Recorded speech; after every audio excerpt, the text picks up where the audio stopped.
about him. Never, never, never nothing. Never griped, never complained. His back, he's had a chronic back problem since he was in 9th, 10th grade. Slept on the floor. His mom, she didn't tell me, she told somebody got back and he slept on the floor half the winter, last winter, his back. And the only way I'd ever know is I could tell him just maybe hold back a little bit of pain. I say, back bottom, yeah. Go on. Every day. Winner of our Charles Bud Lambert Memorial Award, which represents Heart and Hustle this year, is Brian Judge Brown.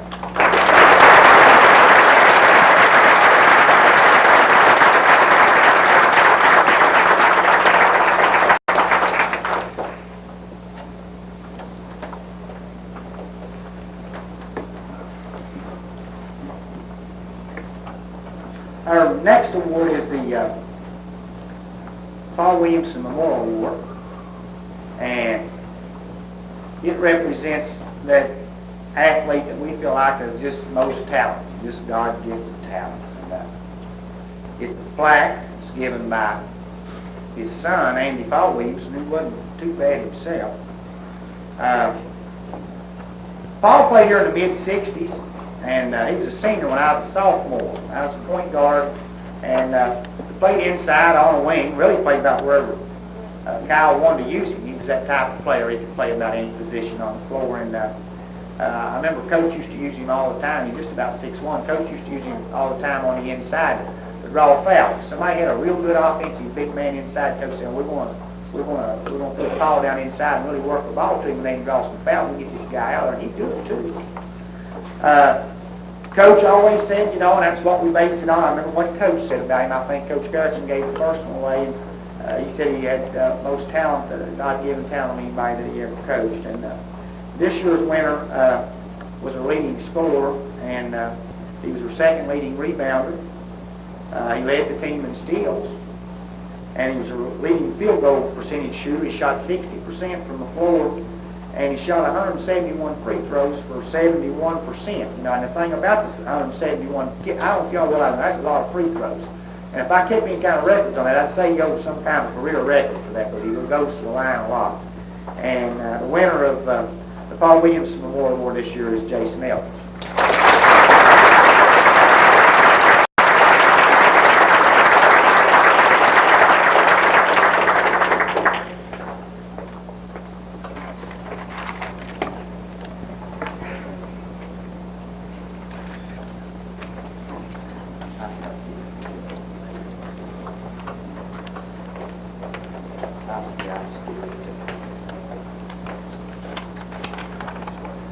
Jug, I got your bond up here. I'll give it to you when we get done. I'm sorry, I forgot to reach it to you when you were up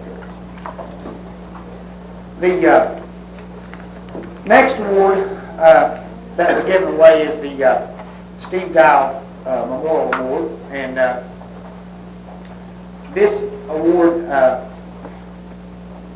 represents our best defensive player. The guys will tell you that last year we averaged close to 78, 79 points a game last year. These guys did at juniors. But the only problem was our opponents did too. I said, guys, we got a good shot at it next year, but one thing we're going to have to improve, we're going to have to play some doggone defense. We just not playing any defense. And if we can improve on that, then we could go a long way. And I really thought the kids, all of them, improved on their defense. And this was probably the toughest choice of any of the awards that I had to pick. I couldn't hardly make up my mind between about 3 different kids. We give away a plaque. School gives away a plaque, and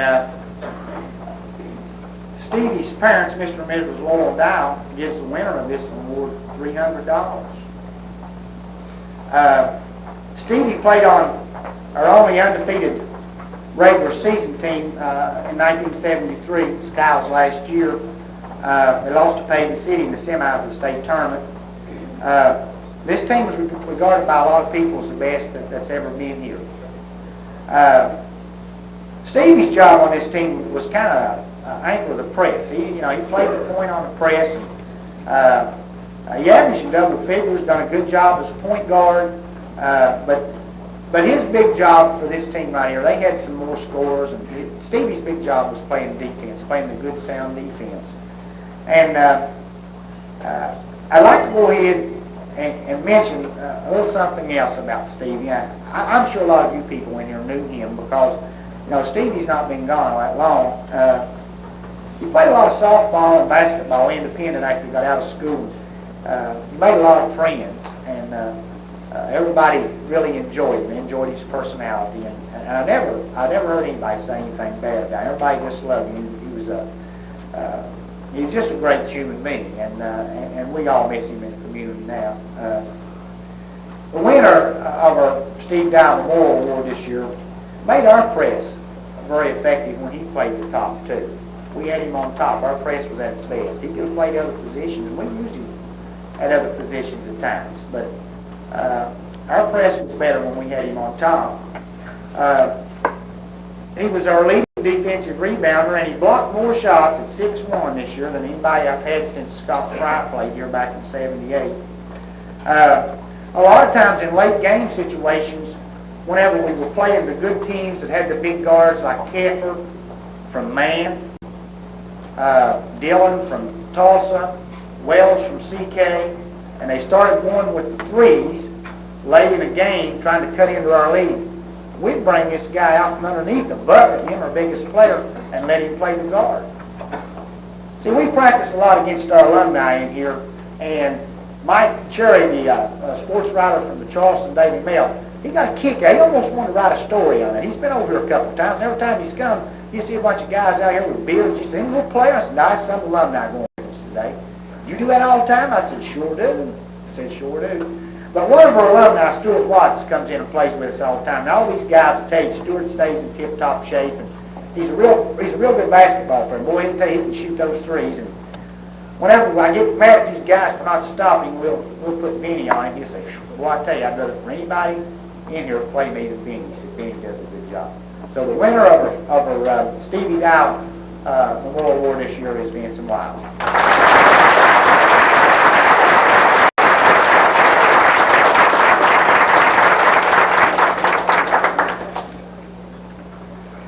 This next award that I want to give away is the first time. We've never given this one away, and it's kind of ironic. Here's a Logan banner, Sunday, March 18th, 1990, and on the front it says, "Lions return home with single A crown," and that's a picture of me hugging my son. Any of you that reads the banner faithfully like I do, you know that the second page has the obituaries on it. Now this was on the front, and you turn the second page, and it has deaths: Bonnie Lou Lucas, 55 of Pearlsburg. Now, I know a lot of you younger kids in here may not remember Bonnie or know Bonnie and knew Bonnie, but she was a great friend of mine. You know, I'm getting old. I'll be 41 next week, but I can remember when I was your all's age and I played ball, and my sister was a cheerleader, and we'd go on our away trips, and we'd get off the bus in Pearlsburg, and Bonnie said, let's go to the house. We'd all get off the bus about 11 o'clock, go home, everybody know where we was at. Bonnie would feed us again. We'd play cards 2 or 3 o'clock, and then we'd scamper home. Mom and Dad's all knew we was in good hands. I always liked Bonnie's method of picking the cheerleaders back in the 60s. You. I can work with you all, you know. And I can remember the first state tournament that I ever went to. It's in 1964 at Morgantown. We didn't have this big freeway. And I sat in the front seat between Ben Hatton and Bonnie Lucas. I was in 9th grade, and there's 5 cheerleaders in the back. I believe that's the longest trip that I ever took in my life. But I'll never forget it as long as I live. Bonnie used to keep clock here for us for years and years and years. She'd give those, you know, one-on-ones and some of her fingers. She lost some of her fingers when in her childhood, you know. And you know, a lot of jokes made about that. You know, we can always remember Bonnie keeping the clock for us for years. But she got a job at the central office in Hamlin about 8 years ago, and she went down there, and that's where she was was working when she passed away. Joe Linville from Hamlin, who's also works out there. Joe, really a nice guy. I enjoy talking to him. Told me, he said, and I guess he summed her up best. He said, I've never seen a woman that intelligent. You want to go talk to her about a math program, she'll tell you about it. You want to go talk to her about Major League Baseball, she'll tell you about it. You want to go talk to her about basketball, she'll tell you about it. There's nothing that you can bring up that she can't talk to you about. One of the most intelligent people I've ever seen. Last time I saw her, when we played in the St. Joe Invitational Tournaments, last February, week before the sectional tournaments. And we had probably, as far as I'm concerned, in the history of this school, we had probably had our biggest regular season win.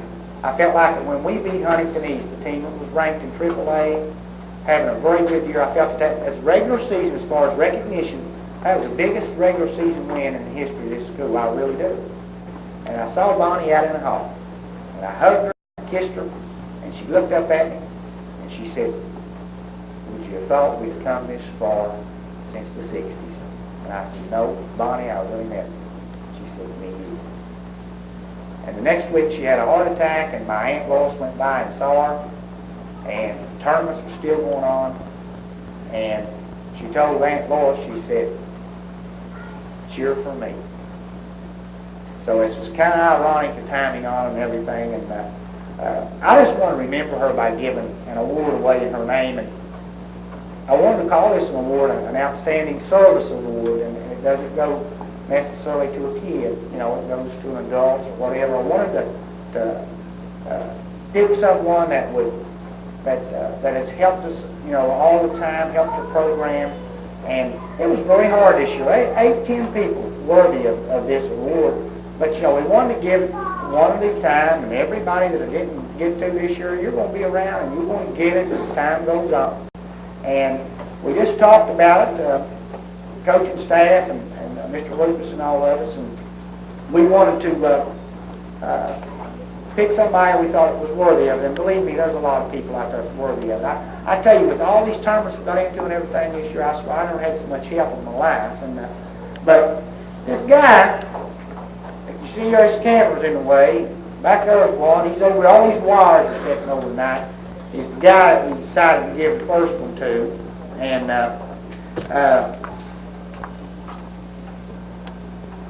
I don't know if any of you, I know you don't know all the things that Ronnie does for us. I know you don't. I know you, a lot of you turn your TV on Sunday and watch the game, and you know, you think that's it. Y'all think that's it. That's not it. And it goes back a long way. Before this season right here, he took a tape, he took it to the Charleston newspaper. I told Chuck Rand, he said, now Chuck, before you make your first vote for this first poll that comes, I want you to watch this ball game. All these guys are back. Now you watch this before you cast your ballot, because we could be this good, because they're all back. He sends out newsletters to all the Associated Press papers. He fooled around as the time went on, as the winter went on, and he got every coach's address that votes on the UPI poll. You know, I'd get letters from these guys saying, got your news release? I'd say, what are you talking about? You know, Ronnie would send these things out. And he's done that ever since. He even done it some for Kyle. He used to do a lot of statistical work and stuff for Kyle. And I really never thought of him. For our first one, I just thought he was most deserving of it. And our first Bonnie Lucas Memorial Award for Outstanding Athletic Service goes to Ronnie McCann.